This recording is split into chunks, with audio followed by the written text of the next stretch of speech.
बच्चों। अच्छा बच्चों, आज हम डिस्कस करने जा रहे हैं चैप्टर नंबर 7 क्लास 10 मैथमेटिक्स, यानी कि उसके जो मोस्ट इंपॉर्टेंट शॉर्ट क्वेश्चन है जो कि आपको करने चाहिए लाजमन। तो ये मैं आपको बताऊंगा कि जो मोस्ट इंपॉर्टेंट शॉर्ट क्वेश्चन है इसको आप लाजमी कर लें। ये जो आपको वीडियो में बता दिए जाएंगे, सिर्फ अगर वही आप शॉर्ट क्वेश्चन कर लेते हैं तो इस चैप्टर में से जो शॉर्ट क्वेश्चन तीन आ रहे होते हैं, तीन शॉर्ट क्वेश्चन ही इस चैप्टर में से पूछे जाएंगे। उन तीन में से दो तो आपके पास क्वेश्चन पूछे जाते हैं और एक आपके पास डेफिनेशन भी पूछी जाती है। तो डेफिनेशन भी आपको एंड पे बता दी जाएंगे कौन कौन सी बहुत ज़्यादा इंपॉर्टेंट है। उन डेफिनेशन को बहुत अच्छे से कर लें और बाकी इन क्वेश्चन को जो मैं करवाने जा रहा हूँ वो आपको आने चाहिए। अच्छा पहला जो क्वेश्चन है बेटा इसमें 7.1 का, इसमें वो कह रहा है जी आपने लोकेट करना होता है एंगल कहाँ पे आएगा। 30 डिग्री है तो आपको ये क्वाड्रेंट बनाना आना चाहिए। तो ये क्वाड्रेंट कैसे बनाते हैं, आपके पास यहाँ पे 0 डिग्री आता है, यहाँ पे आपके पास 90 डिग्री आ रहा होता है, यहाँ पे 180 और यहाँ पे 270 और यहाँ पे फिर दोबारा 360। अब जो 30 डिग्री है वो कहाँ पे आएगा, किस किस के इन बिटवीन आएगा, वो जाहिर बात 0 से 90 के दरमियान आएगा। तो आप रफ सा आप बना सकते हैं कि ये 30 एंगल यहाँ पे आएगा अंदाजे के साथ कि यहाँ तकरीबन 30 आपके पास डिग्री यहाँ पे आएगा। अगर किसी बच्चे के पास प्रोटेक्टर हो तो आप प्रोटेक्टर के साथ फिर एग्जैक्टली सेम भी बना सकते हैं। तो अगर वैसे कर लें तो वो बहुत ही अच्छा हो जाएगा। उसके बाद अगर आपके पास 22 और 1/2 आपके पास इनके 22.5 डिग्री आपके पास आ रहा है, तो ये भी आपके पास क्या बनेगा, यानी कि आपके पास 0 से लेकर 90 के इन बिटवीन बनेगा। और यहाँ से मैंने एक रफ सी लाइन खुद से ही वो खींची हुई है कि यहाँ तक आप प्रोटेक्टर से करना चाहें तो वहाँ से उससे भी आप कर सकते हैं। उसके बाद बेटा इससे आगे वाला जो एंगल है वो आपके पास क्या आ रहा है, 135 डिग्री। तो 135 डिग्री जो आपके पास 90 से 180 के इन बिटवीन आएगा। तो यहाँ से आप यानी कि इस मैंने यहाँ से एक लाइन खींच दी कि 90 से 180 के दरमियान यहाँ पे आएगा ये एंगल, और इसको शो भी करवा दिया है। इस तरह से जो नीचे वाला एंगल है वो 225 आ रहा है, वो 180 और 270 के दरमियान आ रहा होगा। तो इस वजह से 225 जो है मैंने उनके दरमियान जो है वो शो करवा दिया। तो इस तरह से आपने ये एंगल लोकेट करवा देना है। अगर तो हो प्रोटेक्टर तो आप प्रोटेक्टर के साथ बहुत अच्छे से करें, अदरवाइज क्योंकि पेपर में टाइम को भी हमने मैनेज करना था तो आप डायरेक्ट भी इस तरह से बना सकते हैं, तब भी ठीक ही होगा। अब देखें अगर एंगल आ जाए माइनस में तो फिर आपने क्या करना है, फिर आपका ये 0 है, ये माइनस का 90 डिग्री हो जाएगा और ये माइनस का 180 डिग्री रहेगा और ये आपके पास माइनस का 270 डिग्री और ये आपके पास माइनस का 360, यानी कि इस तरह से फिर आपने उल्टा चलना है। तो आपके पास एंगल आ रहा है -60, तो ये अब यहाँ पे नहीं 60 आएगा, ये आपके पास यहाँ पे आएगा क्योंकि 0 से -90 यहाँ पे आ रहा है। तो यहाँ पे एंगल बनेगा माइनस का 120 आ जाए तो क्योंकि 90 से बड़ा होगा तो उसका 90 से लेकर 180 के दरमियान आएगा, लेकिन माइनस का एंगल है तो इस वजह से उल्टा चलेगा, इस तरफ को चलेगा आपके पास। इसी तरह से आपके पास माइनस का 150 इससे आगे जो एंगल आ रहा है उसको अगर हम देखें तो वो भी आपके पास 90 से 180 के इन बिटवीन आप इस तरह से ड्रा कर देंगे। इस तरह से 225 वाला एंगल जो है वो आप इस तरफ को आप चलेंगे, यानी कि ये 0 से 90, 90 से 180, 180 से 270 चल रहा है, तो माइनस वाले को आपने उलट लेके चलना है। तो वो तकरीबन यहाँ पे आएगा। तो मैंने अपने अंदाजे के साथ तकरीबन ये ड्रा कर दिए हैं। अच्छा उसके बाद बेटा ये वाला जो आपके पास है ना क्वेश्चन, तो ये बहुत ही इंपॉर्टेंट आपके पास क्वेश्चन आ रहे हैं जिसमें आपने क्या करना होता है, हेक्साडेसिमल सिस्टम जो आ रहा है उसको आपने डेसिमल फॉर्म में लेके आना होता है, यानी कि डिग्री मिनट का जो आपके पास आंसर है वो आपने इशारी के फॉर्म के अंदर लेके आना होता है। तो बहुत आसान काम है। तो करना बेटा क्या है कि आपके पास जो भी आपके पास, क्योंकि हमने जो पॉइंट में आंसर लेके आना है, तो जो भी आपके पास मिनट अगर आ रहा है तो मिनट को आपने जब डिग्री में कन्वर्ट करना है तो आपने 60 से तकसीम करना है उसको। अगर आपके पास आ जाए सेकंड, सेकंड को अगर आपने डिग्री में कन्वर्ट करना है तो आप 3600 से उसको तकसीम कर रहे होंगे, यानी कि पहले उसको मिनट में लेके जाते हैं फिर उसके बाद उसको डिग्री में लेके जाते हैं। इस वजह से दो बार यानी कि नीचे 60 आता है तो 3600 बन जाता है। तो आप क्या करेंगे, 45 डिग्री, ये वैसे का वैसे ही एंड तक चलेगा, 45 डिग्री वैसे का वैसे ही। ये प्लस हमने अपने पास से लगाया है, 30 आपके पास वैसे का वैसे ही आ गया। इसको क्या करेंगे 60 से तकसीम कर देंगे। 60 से तकसीम करेंगे तो 30 को 60 पे तकसीम करेंगे तो 0.5 आएगा, इन दोनों को ऐड करेंगे तो आपके पास 45.5 डिग्री आपका आंसर आ गया कि आपका जो आंसर है वो इशारे के अंदर आ गया। इसी तरह से बेटा इससे आगे वाला जो क्वेश्चन है उनको अगर हम देखें तो उसके अंदर हमारे पास क्या आ रहा है, 60 डिग्री और आपके पास 30 मिनट और 30 ही सेकंड आ रहा है। तो जो डिग्री में जो चीज़ पहले डिग्री में उसको आपने कुछ नहीं कहना, 60 डिग्री एज इट आ जाएगा। जो मिनट है उसको अगर आपने डिग्री में कन्वर्ट करना तो 60 से तकसीम करेंगे। जो सेकंड है उसको अगर डिग्री में कन्वर्ट करना तो 3600 से तकसीम करना पड़ेगा। तो इसको 3600 तकसीम करेंगे और कैलकुलेटर के ऊपर आप उठाएंगे, 30 को 60 से तकसीम करेंगे, वो आपके पास आंसर आ जाएगा। इसी तरह से अगर आपके पास जो इसको डिवाइड करेंगे 30 को 3600 से करेंगे तो आपके पास उसका भी आंसर आपके पास आ जाएगा। तो ये आप आंसर फाइंड करके जो तीनों आंसर को आप ऐड कर लेंगे, 60 प्लस 0.5 आ जाएगा और ये भी आपके पास इन तीनों को ऐड करेंगे तो आपके पास ये आंसर आ जाएगा 60.5083। ये आपके पास डिग्री में आंसर आ गया। उसके बाद नेक्स्ट क्वेश्चन में आपके पास क्या होगा जी, 125 डिग्री वैसे के वैसे ही आ गया। 22 को आपने क्या करना है, कन्वर्ट करना डिग्री में, 60 से तकसीम करेंगे, इसको 3600 से तकसीम करेंगे क्योंकि ये सेकंड है इस वजह से। तो आप क्या करेंगे, इसको डिवाइड किया ये आ गया, इसको डिवाइड करेंगे तो ये आ गया, इन तीनों को आप ऐड करेंगे तो आपके पास 125.38 डिग्री आपका आंसर आ जाएगा। तो इस तरह से आप ये जो क्वेश्चन है ये इंतहाई इंपॉर्टेंट क्वेश्चन आ रहे हैं, क्योंकि ये अक्सर वो बेशतर वो पूछता है, इसमें से लाजमी ये क्वेश्चन वो पूछ रहा होता है। इसी तरह से बेटा अगर हम देखें क्वेश्चन नंबर 3 यानी कि इसका जो आ रहा है उसको अगर हम देखें तो उसमें वो कह रहा है कि हमारे पास जो डेसिमल आपके पास आ रही है चीज़ उसको आपने डिग्री मिनट सेकंड, यानी कि जो पहला काम हमने किया उसका उलट काम करना है। तो पहले में हमने क्या किया था, 60 से डिवाइड कर रहे हैं, तो अब हम 60 से मल्टीप्लाई करते जाएंगे। बड़ा इजी क्वेश्चन है ये भी। तो क्या करेंगे, जो पहली आ रहा है यानी कि जो इशारे के बाद रकम आ रही है, यानी कि 47 डिग्री आप अलग कर लेंगे, इशारे के बाद जो भी टर्म आ रही है उसको आप 60 से ज़रब कर देंगे। 60 से ज़रब करेंगे, अगर तो आ गया आपका जो आंसर है वो पूरा पूरा होल नंबर आ गया है, जैसे आप अगर इसको मल्टीप्लाई करते जस्ट आपके पास 21 आ जाता तो इसका मतलब यहीं पे आपका आंसर ख़त्म हो जाना था, यानी कि ये आपके पास आंसर बन जाना था 47 डिग्री और 21 मिनट। लेकिन क्योंकि आगे फिर इशारे में आंसर आ रहा है, यानी कि 21.6 है, तो 21 जो है ये अब क्या बन गया, मिनट बन गए, और इशारिया 6 जो आ रहा है इसको फिर आप क्या करेंगे, ज़रब करेंगे 60 के साथ, तो 47 डिग्री आ गया, 21 मिनट आ गया और 36 सेकंड आ गया। इसी तरह से आगे हम चलते हैं, तो आपके पास इसमें भी आप बेटा ऐसे ही करेंगे कि 125.45 आ रहा है, तो 125 डिग्री वो अलग कर लिया, इशारिये के बाद जो भी टर्म आई इशारिया 45 को आपने क्या कर दिया, ज़रब कर दिया 60 के साथ।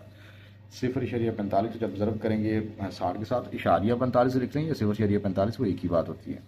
तो अगर आप मल्टीप्लाई करेंगे तो आपके पास वो आपके पास 27 आ जाता है, तो यानी कि एक होल नंबर आ गया, तो यहीं पे आपका आंसर जो है रुक जाएगा, यानी कि 125 डिग्री और 27 मिनट, यानी कि सेकंड नहीं बनेंगे इसमें। अगर इशारे में आंसर आ जाता तो जो इशारे के बाद रकम आनी थी उसको आपने 60 से दोबारा से ज़रब दे देनी थी। अच्छा, उसके बाद बेटा आ जाएगा 225.75 आ रहा है, 225 डिग्री वैसे के वैसे ही आ गया, प्लस इशारिया 75 को आपने क्या कर देना है, 60 से ज़रब देनी है, तो ये भी आपके पास एक होल नंबर ही आ जाएगा 45 मिनट, तो ये आपके पास डिग्री और मिनट आपके पास साथ ही आ जाएगा वैसे के वैसे, यानी कि 225 डिग्री आ गया और ये आपके पास 45 मिनट, इससे आगे सॉल्व नहीं होगा, यही आपका आंसर होगा। इसी तरह से बेटा इससे आगे वाला क्वेश्चन भी आसान ही है, ये अगर मानस में आ जाए तो उससे भी घबराना नहीं है, मानस आपने वैसे के वैसे लगा देना है, मानस 22 डिग्री प्लस 0.5 को आप क्या करेंगे 60 से मल्टीप्लाई करेंगे तो आपके पास क्या आ जाएगा 30 मिनट्स आ जाएगा। इसी तरह से इससे आगे अगर हम चलते हैं क्वेश्चन नंबर 5 की तरफ, तो क्वेश्चन नंबर 5 में बेटा वो क्या कहता है जी कि -67.58, तो क्या करेंगे -67 डिग्री अलग कर लेंगे, 0.58 को 60 से ज़रब देंगे तो आपके पास क्या आ जाएगा 34.8 आपके पास आ रहा है मिनट में। अब क्योंकि आंसर पॉइंट में आ रहा है तो उसका मतलब क्या करेंगे, ये आपके पास वैसे के वैसे ही ये जो भी इतना आ रहा है इशारी से पहले वाली टर्म वो आपके मिनट्स बन जाएंगे, और इशारिया 8 जो है उसको आपने दोबारा फिर 60 से ज़रब देनी है। अब वो जो भी आपके पास आंसर आएगा वो 48 सेकंड आपके पास निकल के आएगा। इसी तरह से बेटा अगर 315.18 को देखें तो 315 डिग्री आ रहा है, और इशारिया 18 को आप ज़रब दे दें 60 के साथ, 315 डिग्री वैसे के वैसे ही आ गया, इसको ज़रब देंगे तो आपके पास 10.8 आ रहा है। अब क्योंकि जो आंसर आया वो फिर पॉइंट में आ रहा है, तो आप क्या करेंगे, ये जो पहला पॉइंट से आ रहा है पोर्शन उसको आप क्या करेंगे कि हमारे पास ये मिनट बन गए हैं, और जो 0.8 आ रहा है इसको फिर आप 60 से मल्टीप्लाई करवाएंगे, अब जो आंसर आएगा वो सेकंड में आएगा, यानी कि इस वजह से मैंने इसके ऊपर ये डबल स्लैश लगा दी कि अब ये सेकंड बनेगा, 315 डिग्री और 10 मिनट और 48 सेकंड। तो ये आपके पास था, यानी कि 7.1 के जो भी इंपॉर्टेंट क्वेश्चन थे वो सारे के सारे मैंने आपके साथ शेयर कर दिए हैं, तो आप इनको बहुत अच्छे से बार बार प्रैक्टिस करें ताकि हो जाए। अच्छा, उसके बाद ये 2 इंपॉर्टेंट MCQs भी हैं बेटा, और ये आगे क्वेश्चन के अंदर भी इस्तेमाल होंगे। तो 1 डिग्री किसके बराबर आता है, π/180 रेडियन के। अब पाई को अगर 180 पर तकसीम करते हैं तो आंसर आएगा ये, तो ये अक्सर पूछ लिया जाता है कि 1 डिग्री किसके बराबर है। इस तरह से 1 रेडियन किसके बराबर होता है, 180 और पाई के, 180 को पाई पर डिवाइड करेंगे तो आंसर आएगा आपके पास ये, तो ये भी पूछ लिया जाता है कि 1 रेडियन जो है वो किसके बराबर है, तो 57.2958 डिग्री है। तो ये आप आसानी से कर लीजिए। अब यही आपके पास, सॉरी 7.1 के ही आगे क्वेश्चन आपके पास चल रहे हैं, तो वो आपके पास क्वेश्चन नंबर 4 का पार्ट नंबर 1, इसमें आपने क्या करना है, डिग्री को रेडियन के अंदर कन्वर्ट करना है। तो रेडियन में जब कन्वर्ट करेंगे तो आपके पास क्या आएगा, जब भी डिग्री से रेडियन में जाना है तो आपने π/180 रेडियन से ज़रब दे यानी π/180 से ज़रब देनी है, तो ये कट होगा, 0 से 0 कट हो जाएगा, 3 6 बार 18, तो π/6 आपके पास रेडियन आ जाएगा। अच्छा, ये कई बार ना बच्चों को ये कटिंग के अंदर भी बहुत मसले मसाइल आ होते हैं, मतलब अगर तो कैलकुलेटर आपके पास अच्छे वाला हो तो वो उसके अंदर तो वैसे ही आपको वो डायरेक्ट आंसर की बटे में दे देता है कि अगर किसी को आप किसी से डिवाइड करवाना है, जैसे आपके पास अगर आप 60 को डिवाइड करवाना चाह रहे हैं 180 से तकसीम 180, तो वो आपको आंसर ही डायरेक्ट बटे में दे देगा। लेकिन अगर वो कैलकुलेटर कई बच्चों के पास वो छोटे होते हैं, वो उनके ऊपर वो डायरेक्ट बटे में आंसर नहीं देता, तो अगर आपके पास 0 वाली रकमें आ जाए तो 0 से 0 कट करें, 6 3 बार 18, तो इसका मतलब आपके पास 1/3 आ रहा है, तो पाई को 1 से ज़रब देंगे तो π/3 3 आ जाएगा। इस तरह से बेटा अगर आ जाए आपके पास 35 वाला केस, यानी कि कोई भी आपके पास और नंबर आ रहा है, यानी कि सिफर वाला नहीं आ रहा है, 135 डिग्री है तो 135 पाई बटा 180 आएगा।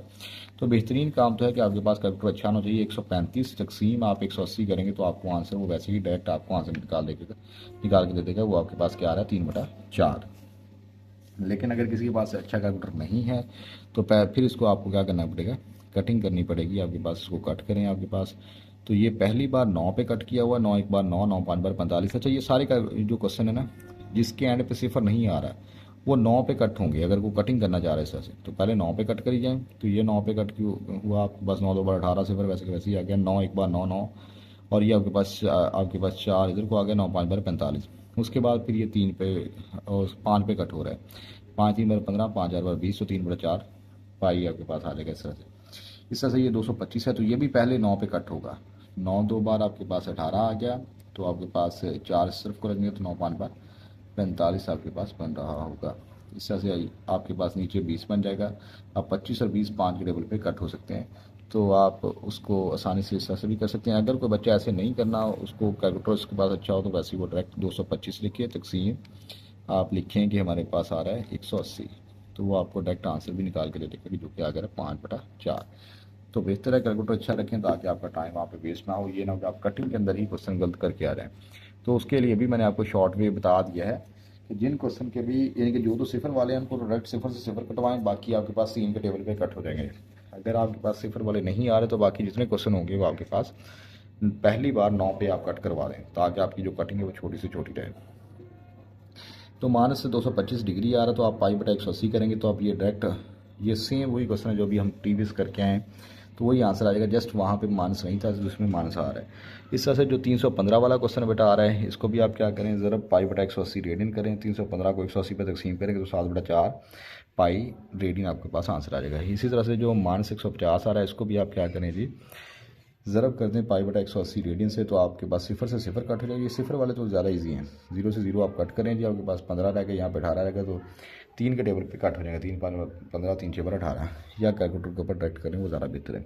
इस तरह से ये भी 0 से 0 कैंसिल हो जाएगा आपके पास, और आपके पास ये 30 आ रहा है और ये आपके पास क्या आ रहा है 18 आ रहा है, तो 6 के टेबल पे कट किया हुआ है। 6 5 बार 30, 6 3 बार 18, तो 5 पाई हुआ 3 आपके पास आंसर आ जाएगा। इसी तरह से जब अगर आपने ये तो था कि डिग्री से रेडियन में हम जा रहे थे, अगर रेडियन से डिग्री में जाना पड़ जाए तो फिर हमें क्या करना पड़ेगा, फिर हमें उलट करना पड़ेगा, 180 बटा पाई करना पड़ेगा, तो जो आंसर आएगा वो डिग्री में आएगा। तो क्या करेंगे, जो आंसर आपको क्वेश्चन दिया हुआ है 3π/4, उसको आप क्या करेंगे 3π/4 को 180 बटा पाई से पाई कैंसिल हो जाएगा, और आपने क्या करना है 180 को 3 से ज़रब देनी है और 4 पे तकसीम कर देना है, तो आपके पास क्या आ जाएगा 135 डिग्री आंसर आ जाएगा। इसी तरह से सेम काम इसके लिए करेंगे कि हमारे पास 5π/6 आ रहा है, उसको भी आप 180 बटा पाई से ज़रब देंगे, तो पाई से पाई कैंसिल, 5 को 180 से ज़रब देंगे और 6 पे तकसीम कर दें तो आपको डायरेक्ट आंसर मिल जाएगा। अच्छा इसका आंसर जो है ना वो आप पॉइंट्स के अंदर भी लेके आ सकते हैं।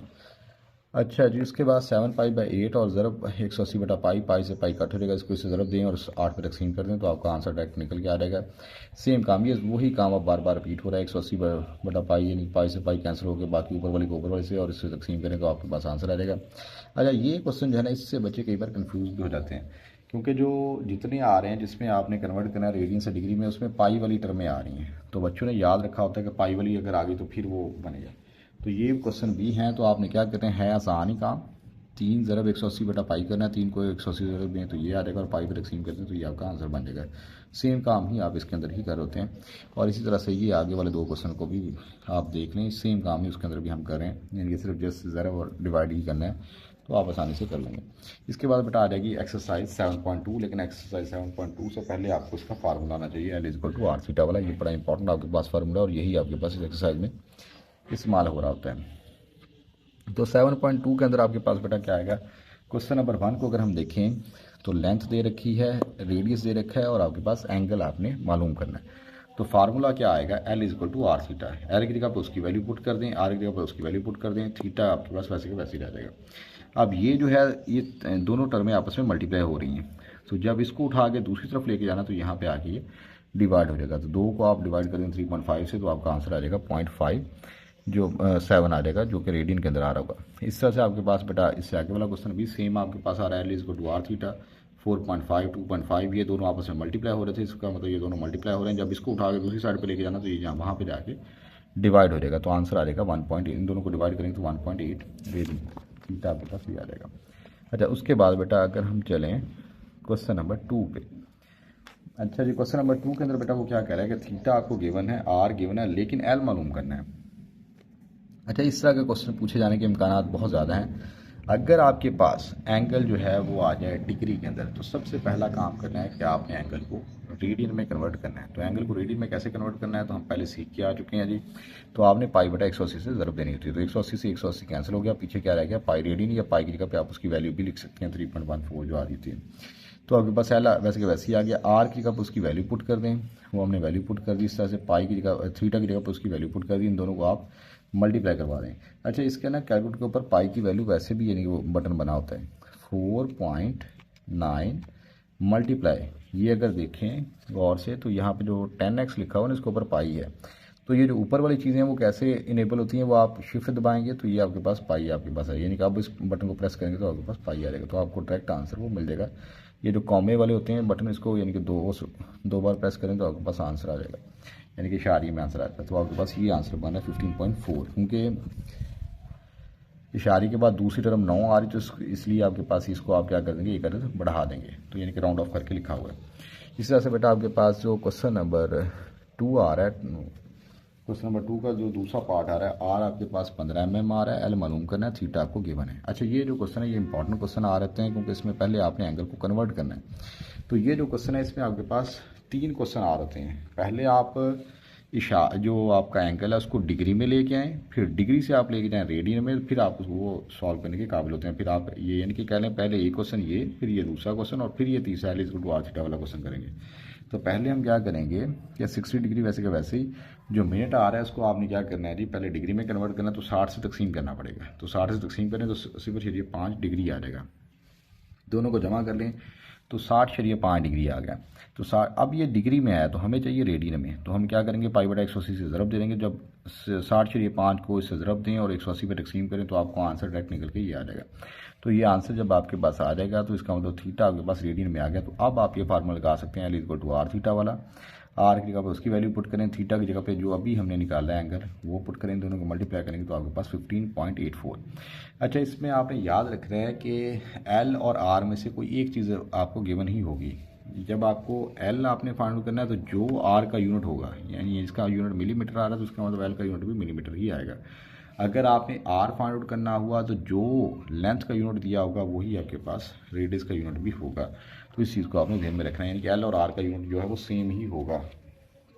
अच्छा इसके बाद आ जाता है बेटा क्वेश्चन नंबर 3। क्वेश्चन नंबर 3 के अंदर आपको क्या क्या गिवन है, एल आपको गिवन है, थीटा आपको गिवन है, लेकिन आर आपने फाइंड आउट करना है। तो आप वही फार्मूला लिखेंगे l equal to r theta वाला, क्योंकि थीटा इस बार पहले ही रेडियन में दिया जा चुका है, तो ये इंपॉर्टेंट क्वेश्चन भी आ रहा है।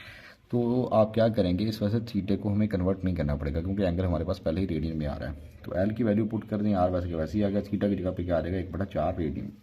अब देखें ये 4 इधर क्या हो रहा है डिवाइड, अगले स्टेप में ये उधर जाके क्या हो जाएगा मल्टीप्लाई। तो 4 इधर आके मल्टीप्लाई होगा, 4 सेंटीमीटर 4 आ गया, आर को 1 से ज़रूरत देंगे वो आर ही आपके पास आ रहा होगा, तो 4 को 4 से ज़रूरत देंगे तो क्या आ जाएगा 16 सेंटीमीटर। इस तरह से क्वेश्चन हो जाएगा, और ये इंतहाई इंपॉर्टेंट क्वेश्चन आ रहा होता है। अच्छा उसके बाद बेटा एल आपके पास क्या आ गया 52 सेंटीमीटर, और थीटा आपके पास 45 डिग्री, और आर इज इक्वल टू आपने फाइंड आउट करना है, यानी कि वो आपने मालूम करना है। अब देखिए एंगल फिर किस में आ गया जी, डिग्री के अंदर। तो ये वाला क्वेश्चन आने के चांसेस के भी बहुत ज़्यादा हैं, तो ये भी बहुत इंपॉर्टेंट क्वेश्चन आ रहा है जी। तो बेटा क्या आएगा हमारे पास कि जो 45 डिग्री आ रहा है उसको आपने क्या करना है कन्वर्ट करना है रेडियन में। तो उसको कैसे कन्वर्ट करेंगे, 45 मल्टीप्लाई बाय पाई बाय 180 आ जाएगा। 45 को पाई से ज़रब दें और 180 पे तकसीम करें। पाई की वैल्यू 3.142 वाली वही आप लेंगे, तो उसको आप मल्टीप्लाई करें उससे और 180 पे तकसीम कर दें तो डायरेक्ट आपके पास आंसर आ जाएगा। अगर किसी को नहीं वो याद रहती तो वो कैलकुलेटर ऊपर बटन मैंने आपको बता दिया, तो आप वहाँ से भी पाई की वैल्यू फाइंड कर सकते हैं। तो एंगल आपके पास रेडियन के अंदर आ गया, तो आप फार्मूला लिखें l is equal to r theta. L की वैल्यू हमें दी रखी थी 52 सेंटीमीटर आ गया, इस आर हमें मालूम करना है, थीटा आपके पास ये आ गया। अब ये दो टर्में आपके पास मल्टीप्लाई हो रही हैं, जब इसको मैं उठा के दूसरी साइड पे लेके जाना चाहूँगा तो वहाँ पे जाके ये क्या हो जाएगा डिवाइड। अब इन दोनों को डिवाइड करेंगे तो आपके पास आर की वैल्यू आ जाएगी 66.2। आप क्योंकि लेंथ सेंटीमीटर में थी तो इसका मतलब रेडियस भी आपके पास क्या आएगा सेंटीमीटर में ही आ रहा होगा। तो इस तरह से बेटा ये आपके पास जो क्वेश्चन नंबर 3 के जो थे आपके पास क्वेश्चन वो सारे हो गए हैं। अब ये है आपके पास जो बच्चा करना चाहे, ये जो नेक्स्ट एक्सरसाइज है तो वो कर ले, अगर कोई छोड़ना चाहे वो छोड़ भी सकता है, वो पहले कर ले तो उसमें भी उसका गुजारा हो जाएगा। तो इससे नेक्स्ट एक्सरसाइज क्योंकि आपके पास ये ट्रिगोनोमेट्रिक फार्मूलाज आपको पहले याद करने पड़ेंगे, फिर ही आप उसको सॉल्व कर सकते हैं, अदरवाइज आपसे वो नहीं होगी। तो tan थीटा किसके बराबर होता है sin theta over cos theta, secant theta किसके बराबर होता है 1 ओवर cos थीटा के, cot थीटा किसके बराबर होता है cos theta over sin theta के। इस तरह से cot थीटा 1 ओवर tan के बराबर भी होता है, sin square theta plus cos square theta is equal to 1 होता है, 1 plus tan square theta is equal to secant square theta. यानी कि ये वो वाले फार्मूले मैंने लिखे हैं जो कि आपकी एक्सरसाइज में इस्तेमाल होने हैं। हालांकि फार्मूले इसके अलावा भी बहुत सारे हैं, ये वो वाले जस्ट लिखे हैं जो कि आपकी यानी कि रेलिवेंट आ रहे हैं। तो एक्सरसाइज बेटा आ गई आपके पास 7.4। इसको अगर हम 1 बाय 1 डिस्कस करना शुरू कर देते हैं तो सबसे पहले आपके पास आ रहा है कि sine x over cos x, क्योंकि दोनों के ऊपर स्क्वायर था तो होल का स्क्वायर बना दिया। Sine x over cos x किसके बराबर होता है, ये हमने फार्मूला ऊपर पढ़ भी रखा है और ये मैंने साथ मेंशन भी कर दिया। Sine x over cos x होता है tan एक्स के बराबर, तो उसके ऊपर tan एक्स आ जाएगा। तो अब आप क्या कर देंगे, tan का स्क्वायर ले लेंगे, और जब भी स्क्वायर लिखना है वो tan के ऊपर स्क्वायर लिखना है। बच्चे कई बार इसके ऊपर स्क्वायर डालना शुरू करते हैं, यानी tan एक्स स्क्वायर लिख देते हैं, तो ये tan स्क्वायर एक्स आएगा, यानी कि tan के ऊपर आएगा स्क्वायर, ना कि एक्स के ऊपर। इसके बाद बेटा अगर हम चलें क्वेश्चन नंबर 2 की तरफ, क्वेश्चन नंबर 2 में वो कह रहा है जी कि हमारे पास tan x, sin x और secant x आ रहा है। तो tan x का फार्मूला होता है sin over cos, sin x वैसे के वैसे ही, secant का फार्मूला होता है 1 ओवर cos x। तो ये फार्मूले आपको आने चाहिए, फिर ही आप इस एक्सरसाइज को करने के काबिल होंगे। अब ऊपर वाली जो टर्म आ रही है उनको ऊपर वाली के साथ मल्टीप्लाई करेंगे, साइन को साइन से मल्टीप्लाई करेंगे तो साइन स्क्वायर एक्स आएगा, यानी कि स्क्वायर आपका यहाँ पे आएगा। इस तरह से कॉस को मल्टीप्लाई करेंगे तो कॉस स्क्वायर एक्स आ जाएगा, sine square x over cos square x. अभी हमने पहला क्वेश्चन किया है वो किसके बराबर आएगा, साइन ओवर कॉस tan के बराबर होता है, तो ये tan आ जाएगा और उसके ऊपर स्क्वायर भी आप डाल देंगे, यानी कि tan स्क्वायर एक्स आ जाएगा। इसी तरह से बेटा आपके पास क्या आ जाएगा, इससे नेक्स्ट क्वेश्चन जो आ रहा है वो आपके पास आ रहा है tan x over secant x वाला, यानी कि आप इसको ऐसे भी लिख सकते हैं, बटे में लिखा हुआ तो आप इसको ऐसे भी लिख सकते हैं tan x divide by secant x। tan किसके बराबर आ गया sin ओवर cos के, secant किसके बराबर आ गया 1 ओवर cos x के। तो क्या करेंगे, cos को हम क्या कर देंगे, cos से कट, और ये जब तकसीम आपके पास है इसको जब ज़रब में कन्वर्ट करेंगे तो ये वाली रकम उलट जाएगी, तो ये cos ऊपर चला जाएगा, बटा 1 आएगा, वो ना भी लिखें तो भी गुजारा हो जाएगा। तो cos को cos से कट करेंगे तो पीछे आपके पास क्या रह जाएगा, sin x आपका आंसर बन जाएगा। इसी तरह से इससे आगे वाला जो क्वेश्चन है वो है 1 माइनस cos स्क्वायर एक्स, ये आप बताएंगे किसके बराबर आ रहा है। अब देखें बेटा, मैंने आपको जो फार्मूले बताए थे उसमें आपके पास फार्मूला था कि 1 किसके बराबर होता है, 1 बराबर होता है sine square x plus cos square x के। तो 1 की जगह पे मैंने उसका फार्मूला लिख दिया sine square x plus cos square x, और आपके पास ये जो माइनस cos स्क्वायर एक्स वैसे के वैसे ही आ गया, माइनस cos स्क्वायर एक्स से cos स्क्वायर एक्स कट हो गया, पीछे क्या रह गया, साइन स्क्वायर एक्स। इसी तरह से बेटा ये जो आगे वाले क्वेश्चन है इसको भी हम देख लेते हैं जी 1 बाय 1। सीकेंट स्क्वायर एक्स आ गया जी हमारे पास -1 के। अब ये इसका जो सीकेंट स्क्वायर एक्स का फार्मूला आपके पास आ रहा था वो हमारे पास आ रहा है जी, सीकेंट स्क्वायर एक्स जो होता है वो हमारे पास आता है 1 प्लस tan स्क्वायर एक्स के। तो इसकी जगह पे हमने क्या कर दिया, 1 प्लस tan स्क्वायर एक्स को पुट कर दिया है, तो आपके पास -1 आ गया, तो 1 से 1 कैंसिल हो गया, पीछे tan स्क्वायर एक्स रह गया। इसी तरह से अगर आगे चलते हैं तो sine square x dot cot square x किसके बराबर आ जाएगा, cos square x over sine square x से। तो साइन स्क्वायर एक्स से साइन स्क्वायर एक्स कट हो जाएगा बेटा, पीछे क्या रह जाएगा cos स्क्वायर एक्स। सेम काम आप इसके लिए करेंगे कि ये आपके पास 1 minus sine theta 1 plus sine theta is equal to cos square theta आपके पास आ रहा है। तो ये क्या लिखा हुआ है, a माइनस बी लिखा हुआ है, ये लिखा हुआ है a प्लस बी। तो ये फार्मूला पहले भी कई बार यूज़ हो चुका है। तो आपके पास a माइनस बी और a प्लस बी किसके बराबर होता है, पहली का भी स्क्वायर माइनस दूसरी का भी स्क्वायर। तो ये वाला फार्मूला यूज़ करेंगे तो पहली का भी स्क्वायर आ गया, जो भी दूसरी टर्म आ रही थी उसका भी स्क्वायर आ गया, तो 1 का स्क्वायर 1 ही आएगा, और साइन का स्क्वायर आपके पास साइन स्क्वायर थीटा आ जाएगा। तो आपके पास 1 की जगह पे मैंने आपको कहा था फार्मूला हमने पढ़ रखा है कि sine square theta plus cos square theta, आपके पास वो लगा देंगे, साइन स्क्वायर थीटा से साइन स्क्वायर थीटा कट हो जाएगा, cos स्क्वायर थीटा आपका आंसर बन जाएगा। इसी तरह से हम चलते हैं बेटा क्वेश्चन नंबर 8 की तरफ। क्वेश्चन नंबर 8 में क्या कह रहा है जी, sine theta plus cos theta over cos theta is equal to 1 plus tan theta. अब क्या करें, ये जो cos थीटा है ये आप अलग अलग बटा बना दें, इसका बटा अलग से बना दें, इसका बटा अलग से बना दें। Sine theta over cos theta plus cos theta over cos theta से cos थीटा कैंसिल हो जाएगा, पीछे आपके पास 1 बच जाएगा। Sine theta over cos theta हमने ऑलरेडी पढ़ रखा है कि वो आपके पास किसके बराबर आ रहा है, वो आपके पास tan थीटा के बराबर आ रहा है। तो इस वजह से उसकी जगह पे हम क्या पुट कर देंगे कि वो tan थीटा के बराबर आ गया, तो उसकी जगह पे हमने tan थीटा पुट कर दिया जी। तो प्लस आपके पास ये 1 आ गया, तो 1 प्लस tan थीटा, यही आपने प्रूव करना था, दूसरी साइड जो लेफ्ट हैंड साइड लेके राइट हैंड साइड प्रूव करनी थी। इस तरह से बेटा क्वेश्चन नंबर 9 की अगर हम बात करते हैं तो क्वेश्चन नंबर 9 के अंदर वो क्या कह रहा है, tan theta plus cot theta into tan theta is equal to secant square theta. तो पहला काम क्या किया, इस tan थीटा ये मल्टीप्लाई हो रहा है तो tan थीटा को tan थीटा से मल्टीप्लाई किया, tan स्क्वायर थीटा बन गया, tan थीटा को cot थीटा से मल्टीप्लाई किया तो tan थीटा cot थीटा आ गया। अब इससे अगले स्टेप में क्या करेंगे कि tan स्क्वायर थीटा आपके पास वैसे के वैसे ही आ गया, प्लस tan थीटा वैसे के वैसे ही, cot थीटा की जगह पर क्या लगा दिया 1/tan थीटा। तो tan से tan यानी कि cot का फार्मूला होता है, cot थीटा आपके पास बराबर होता है 1/tan थीटा के। तो cot tan से tan कट हो जाएगा, पीछे आपके पास tan स्क्वायर थीटा प्लस आपके पास क्या आएगा 1 के, और आपके पास क्या आएगा ये, तो ये आपके पास आ जाएगा सीकंड स्क्वायर थीटा के। इसी तरह से ये ही आपके पास क्वेश्चन आ रहे हैं जो मोस्ट इंपॉर्टेंट क्वेश्चन थे 7.4 के, वो भी मैंने आपको करवा दिए हैं जी। इसके अलावा जो चीज़ें मैंने यहाँ पे आपको चैप्टर नंबर 7 से करवाई हैं वो आप अगर कर लेते हैं तो कह लें कि आपके जो शॉर्ट क्वेश्चन हैं इस चैप्टर में से वो इंशाल्लाह सारे के सारे सॉल्व हो जाएंगे आसानी के साथ। तो इसमें से मैं अभी एक बार फिर आपको निशान भी लगा देता हूँ कि 7.1 में से ये वाला क्वेश्चन भी ये सारे ही करने पड़ेंगे आपको, ये सारे ही मोस्ट इंपॉर्टेंट आ रहे हैं क्योंकि इसमें से सारी एक्सरसाइज ही इंपॉर्टेंट आ रही है, सारी ही पूछी जाती है। तो सारे को आप बहुत अच्छे से प्रिपेयर करें। जो आपके पास 7.1 है ये सारे एक एक करके मैंने सॉल्व भी कर दिए हैं आपको। इसी तरह से आपके पास बेटा ये वाला जो है इसमें से ये वाला क्वेश्चन नंबर 3, 2 और 1, 2, 3 ये तीनों करवाए हैं। ये वाला क्वेश्चन भी बहुत इंपॉर्टेंट आपके पास आ रहता है, ये वाला पार्ट भी बड़ा इंपॉर्टेंट है। बाकी कभी कभार वो सीधा भी दे देता है, तो आप बाकी क्वेश्चन को भी आप इक्वली इंपॉर्टेंट ही रखेंगे। मतलब ये मैंने सारे इसलिए करवाए क्योंकि ये मोस्ट इंपॉर्टेंट ही आ रहे थे, लेकिन उनमें से भी ये ज़्यादा इंपॉर्टेंट आ रहे थे, करने आपने सारे ही हैं। इस तरह से अगर कोई बच्चा चाहता है कि 7.4 को छोड़ना चाहता है, कि मतलब वो उसको लग रहा है कि ये मेरे से नहीं होगी, फार्मूले याद करने पड़े, तो 7.4 को स्किप भी की जा सकती है, तो आप उसको स्किप कर लेंगे तब भी आपका गुजारा हो जाएगा। इसके अलावा बेटा आपके पास जो आ रहे हैं ना ये वाली जो डेफिनेशन है इनको आप बहुत अच्छे से कर लें। इसमें से भी आपके पास जो आ रही है एंगल की डेफिनेशन आप बहुत अच्छे से करें। ये आपके पास measurement angle hexadecimal system of measurement angle आपके पास आ जाए। इसके अलावा जो रेडियन आपके पास आ रहा था इसकी डेफिनेशन बहुत आ रही है इंपॉर्टेंट। इसके अलावा डिग्री की डेफिनेशन आपके पास बहुत इंपॉर्टेंट आ रही है, डिग्री, रेडियन, और उसके बाद एंगल की और को टर्मिनल एंगल की, ये 3-4 डेफिनेशन है जो कि बहुत ही